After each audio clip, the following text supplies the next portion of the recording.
இந்த புத்தகத்தை பற்றி ஒரு அறிமுக உரையாற்ற இருக்கிறார். இவரது அற்புதமான படைப்போ தமிழி அறிமுக உரையை அருமையாக பேசும் ஆற்றல் படைத்தவர் நண்பர் திரு ஆனந்த். இவரது தனது பேச்சால் கேட்போரை அடைய வைக்கிறார் ஆனந்தம். உரையாற்ற இவருக்கு அதிக நேரம் ஒதுக்கினால் இவர் அடைவார் பேரானந்தம். ஆனால் நேரத்தை கருத்தில் கொண்டு 10 நிமிடத்தில் முடித்தால் நாம் எல்லாம் அடைவோம் பேரானந்தம். நண்பர் ஆனந்த் அவர்கள் இப்போது புத்தகத்தை பற்றி அறிமுக உரையாற்ற வருகிறார். வாருங்கள் ஆனந்த் அவர்களே.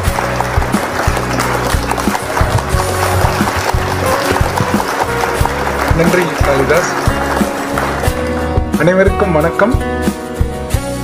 இன்று இங்கு இந்த விழா நடக்க காரணமாக இருக்கும் நமது போக்குவரத்து மேலாளருக்கு வணக்கத்துடனும் இந்நிகழ்வுக்கு ஏற்பாடு செய்துள்ள சென்னை துறைமுக தமிழ்ச்சங்க தலைவருக்கும் சிறப்பு அழைப்பாளர்களுக்கும் மற்றும் இங்கு குழுமியுள்ள அனைவருக்கும் வணக்கம் கூறி என் சிறிய உரையை ஆரம்பிக்கிறேன். இந்நூல் விவேக சிந்தாமணி எதை பற்றி, எப்படி எழுதப்பட்டது, யார் எழுதியது, இது திருக்குறளுக்கு இணையானது என்பேன். ஏன்? முதலில் நான் இவற்றிற்கு எனது சிறிய உரையில் விடை கூறுகிறேன். கிமு 2ஆம் நூற்றாண்டில் எழுதப்பட்ட தமிழ் எழுத்துக்கள் தமிழி அல்லது தமிழ் பிராமி என்ற பெயரில் அழைக்கப்பட்டன. அரசன் முதல் சாதாரண குடிமக்கள் வரை தமிழ் பிராமி எழுத்துக்களை எழுதவும் படிக்கவும் தேர்ச்சி பெற்றிருந்தனர். அதில் எண்ணற்ற இலக்கியங்கள் படைக்கப்பட்டன. அந்த தமிழ் பிராமி எழுத்தை தமிழியை நமது நூலாசிரியர் முனைவர் பிரான்சிஸ் லியோ அவர்கள் படித்து தேர்ச்சி பெற்று அந்த தமிழ் எழுத்துக்களில் விவேக சிந்தாமணி என்ற நூலை எழுதியுள்ளார். இப்பொழுது தமிழ் எழுத்துக்களில் உள்ளதை 2000 வருடத்திற்கு முந்திய பிராமி தமிழி என்ற தமிழ் எழுத்துக்களில் அவர் இது எழுதியுள்ளது மிகவும் முக்கியமானது. இதனால் என்ன பயன்? இந்த தமிழில் 2000 வருடத்திற்கு முந்திய பிராமி எழுத்துக்களில் எண்ணற்ற இலக்கியங்கள் இன்னும் வெளிப்படாமல் இருக்கலாம். இந்த நூல் மூலமாக அந்த எழுத்துக்களின் மீது ஆர்வம் ஏற்பட்டு பல இலக்கிய பொக்கிஷங்கள் வெளிப்படும் என்ற கருத்தை நான் இதில் முன்மொழிகிறேன். மேலும் முனைவர் தான் இந்த புத்தகத்தை ஏன் எழுதியது என்பதற்கு ஒரு காரணமாக இதை கூறுகிறார். நான் மிகவும் நேசித்து படித்த விவேக சிந்தாமணியின் பாடல்களை தமிழ் பிராமியில் தமிழில் என் கைப்பட எழுதுவேன் என்று புத்தகத்தில் கூறுகிறார். இந்த நூலில் என்ன முக்கியத்துவம், இது திருக்குறளுக்கு இணையானது என்பது ஏன், இதை நான் கூறுகிறேன். உங்கள் அனைவருக்கும் தெரியும், திருக்குறளில் 3 பிரிவாக அறத்துப்பால், பொருட்பால், இன்பத்துப்பால். இந்த விவேக சிந்தாமணியில் அப்படி என்ன உள்ளது? நான் படித்தேன். அதில் என்ன கூறப்பட்டுள்ளது? அதில் கூறப்பட்டுள்ள சில கருத்துக்களை நான் கூறுகிறேன். கல்வி, செல்வம், வறுமை, இல்லறம், பெண்மை, நட்பு, அறம், காதல், வாழ்வியல், சினம், கற்பு, பேராசை, விவேகம், அன்றாட வாழ்வியல், புலனடக்கம், மானம், ஒழுக்கம், நற்குணங்கள், அன்பு, வாய்மை, நீதி, பக்தி, ஈகை என்று அனைத்து வாழ்க்கைக்கு தேவையான அனைத்து குணங்களையும் இந்த நூலில் படம் பிடித்து காட்டியுள்ளது. மேலும் இந்த நூலில் உள்ள அனைத்து செய்யுளும் அன்றாட வாழ்க்கையில் உள்ள உதாரணங்களில் விளக்கி கூறப்பட்டுள்ளது. நான் உதாரணமாக 2 பாடல்களை மட்டுமே இங்கு மேற்கோள் காட்ட எண்ணியுள்ளேன். முதல் பாடல் 13 குணங்கள் உடையவர்களை ஈசனுக்கு இணையானவர்கள் என்று கூறலாம். 54 பாடலில் ஆசிரியர் குறிப்பிட்டுள்ளார். அந்த 13 குணங்கள் என்ன?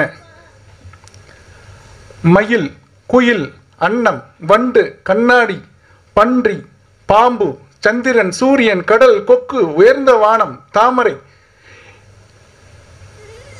இவற்றிற்கு உரிய குணங்கள் 13 குணங்கள் இருந்தால் மங்கள சின்னங்களாகவும் தெய்வத்திற்கு இணையாகவும் கூறலாம் என்கிறார்கள். இந்த 13 உரிய குணங்கள் என்ன?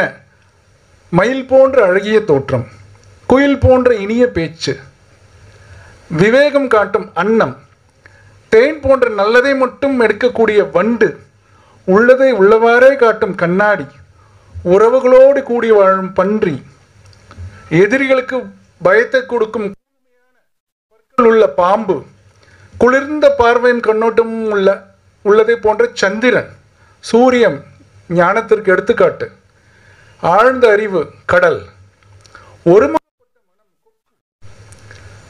பரந்த மனம் உயர்ந்த வானத்தை கூறுகிறார். ஒட்டியும் ஒட்டாத பற்றற்ற வாழ்க்கைக்கு தாமரையை கூறுகிறார். இவ்வாறு 13 குணங்களையும் உள்ளவர்களை ஈசனுக்கு இணையாக கூறலாம் என்கிறார். இதே போன்று இந்த நூலில் உள்ள அனைத்து பாடல்களுமே உதாரணங்களை கொண்டே அமைக்கப்பட்டுள்ளதால் நான் இது உதாரண இலக்கியம் என்றும் கூறலாம் என்று தோன்றுகிறது. மேலும் இந்நூலாசிரியர் நான் விவேக சிந்தாமணியை பற்றி உரை எழுதிய மற்ற நூலாசிரியர்களின் விளக்க உரையும் நான் படித்தேன். ஆனால் இந்நூலாசிரியர் தன்னுடைய திறனை ஒரு சிறந்த விதமாக பாடல் 18 அவர் எழுதியுள்ளார். அதை நான் கூறுகிறேன். அதன் தலைப்பு வாய்ப்பாட்டிலேயே வாலிப குறும்பு. இது ஒரு ஒரு ஒரு காதலன் ஒரு பெண்ணை பற்றி பாடுவதாக அமைந்துள்ளது. அந்த பெண்ணை நேராக வர்ணிக்காமல் வாய்ப்பாட்டின் மூலமாக அவர் வர்ணிக்கிறார். அதை புரிந்து கொள்வது கடினம். நூலாசிரியர் தனது உதாரணத்தின் மூலமாக அதை மிகவும் எளிமையாக இந்நூலில் விளக்கியுள்ளார். நான் கூறுகிறேன் பாருங்கள். 1 4 ஈரறையும் 1 4 + ஈரறை 2 × அறை +1 அனைத்தையும் சேர்த்தால் 6 வருகிறது. இது ஜோதிடம் படித்தவர்களுக்கு தெரியும். காலபுருஷ சக்கரத்தில் இது 6வதாக வருகிறது, கன்னி ராசி. அதனால் கன்னி பெண்ணை இவ்வாறு அவர் கூறுகிறார், 1 4 ஈரறையும் 1 என்று. அடுத்த வரி, ஐயறையும் அறையும் 5 × அறை + அறை என்றால் 3 வருகிறது கூட்டினால். இது கிழமைகளில் 3வதாகிய செவ்வாய் என்பதை உணர்த்துகிறதாம். செவ்வாய் இது சிவந்த வாய் அதரத்தை உடையவள் என்ற பொருள்படி அவர் விழிக்கிறார் அந்த பெண்ணை. அடுத்ததாக 2 4 3 1 என்கிறார். 2 4 8 +3 +1 12 வருகிறது. இது உத்திர நட்சத்திரத்தை குறிப்பதால் எனக்கு நீ உத்தரவாதம் கொடு என்று அவன் அப்பெண்ணை கேட்பதாக கூறுகிறார். அடுத்ததாக 4 4 அரு 4 6 × 4 24 +4 4 28 28 என்பது 28வது வருடமான தமிழ் வருடமான ஜெய என்பதை குறிப்பதால் எனக்கு நான் காதலில் வெற்றி பெறுவா என்று குறிப்பதாக குறிப்பிடுகிறார். மேலும் 4 10 1 15 என்கிறார். இதை 4 10 15 கூட்டினால் 29 ஆகிறது. இது மன்மத என்னும் வருடத்தை குறிக்கிறது. ஆகவே நான் மன்மதன் பூக்கணையால் தாக்கப்பட்டு வாடுகின்றேன், எனக்கு நீ பதில் கூறுவாயாக என்று வாய்ப்பாட்டின் மூலமாக வாலிப குறும்பாக இந்த பாடலை நூலாசிரியர் விளக்குரை எழுதியுள்ளார். மிகவும் நயமாக இருக்கிறது. நான் இந்த நூலை படித்தேன். அனைவரும் வாங்கி படியுங்கள். இந்த நூலை வாங்கி படிப்பதன் மூலம் வாழ்க்கையில் நாம் நிச்சயமாக மேன்மை அடைவோம் என்பதற்கு நான் உத்தரவாதம் அளிக்கிறேன். மேலும் இந்நூல் காலத்தால் அழியாதது, திருக்குறளுக்கு மிகவும் இணையானது. மேலும் பல அறநூல்களில் உள்ள கருத்துக்களையும் தொகுத்து சேர்த்து கொடுக்கப்பட்டுள்ளது என்பதையும் நான் தெரிவித்துக் கொள்ள ஆசைப்படுகின்றேன். அடுத்தது இங்கு சிறப்புரையாற்ற உள்ளார் முனைவர் திருமதி உமா அழகிரி அவர்கள். அவர்களுடைய ஒரு ஆய்வுக் கட்டுரையை MJSS என்ற ஜேர்னலில் நான் படித்தேன். அவர் மொரிஷியஸில் தமிழ் கற்பிப்பதில் உள்ள பல சிக்கல்களை அதில் எடுத்துரைத்திருந்தார். அவர் முக்கியமாக எடுத்துரைப்பது மாணவர் தொகை, படிப்பு சுமை, வேலையின்மை, உச்சரிப்பு முறை, நூல்களின் பற்றாக்குறை, வீட்டு பாடம் பயிற்சியின்மை, பொருத்தமில்லா துணைக்கருவிகள், பெற்றோர்களுடைய ஆதரவின்மை மேலும் போன்ற கருத்துக்களை சுட்டிக்காட்டியிருந்தார். அதற்கு சில தீர்வுகளையும் அளித்துள்ளார். அவை பாடநூல்களை படைத்தல், பொருத்தமான நூல்களில் வரவழைத்தல், கருத்தரங்குகளை நடத்துதல், போட்டிகளை நடத்துதல் முதலியவற்றை சுட்டிக்காட்டியுள்ளார்.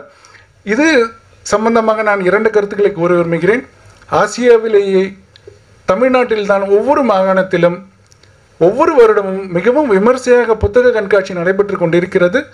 இந்த வருடம் ஜனவரி மாதத்தில் YMCA மைதானத்தில் 1000 ஸ்டால் மேலாக படைக்கப்பட்டிருந்தது. இதை நடத்தியவர்கள் பாப்பாசி, அதாவது booksellers and publishers association of south India இணைந்து நடத்துகிறார்கள். என்னால் 2 நாட்கள் போதவில்லை. அதில் உள்ள புத்தகங்களை வாங்கி இன்னும் நாங்களும் எங்கள் குடும்பத்தாரும் படித்து கொண்டிருக்கிறோம். இதை போன்று மொரிஷியஸிலும் விமர்சையாக புத்தக கண்காட்சி நடத்தினால் தமிழோரம் இன்னும் அதிகமாக கூடும் என்ற நம்பிக்கையை நான் முன்வைக்கிறேன். அது மட்டுமல்ல, ஒரு 10 வருடங்களுக்கு முன்பு ஒரு கருத்தரங்கில் ஒரு கருத்தை நான் எடுத்து வைத்தேன். அதற்கான தலைப்பு வந்து peace and security in South Asia, தெற்காசியத்தில் அமைதிக்கான ஒரு கருத்தரங்கு. அந்த கருத்தரங்கில் நான் ஒரு முக்கியமான கருத்தை முன்வைத்தேன். பிரான்சும் ஜெர்மனியும் உங்களுக்கே தெரியும், உலகப்போர் முடிந்த பின்பு அவ்வளவு பகைமை இருந்தது. அவர்கள் அந்த பகைமையை தீர்த்து இப்பொழுது மிகவும் நட்பாக இருக்கிறார்கள். எவ்வாறு இருக்கிறார்கள்? வருடா வருடம் 20 லட்சம் 30 லட்சம் மாணவர்கள் ஸ்டூடெண்ட் எக்ஸ்சேஞ்ச் என்ற பெயரில் ஒரு நாட்டிலிருந்து இன்னொரு நாட்டிற்கு 2 நாடுகளும் பரிமாறிக்கொள்கின்றனர்.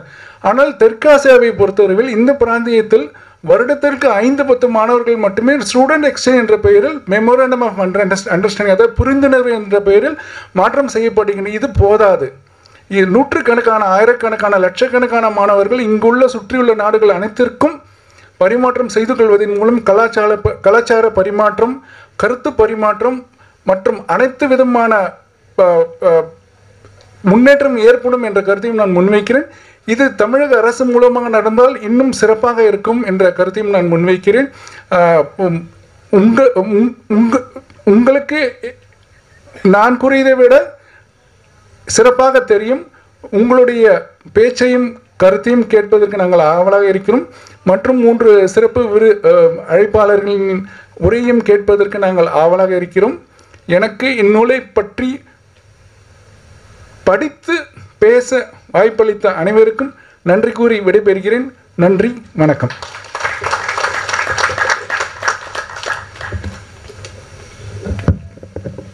புத்தகத்தை அருமையாக படித்து சிறப்பாக அறிமுக உரையாற்றிய திரு ஆனந்த் அவர்களுக்கு மனமார்ந்த நன்றிகள்.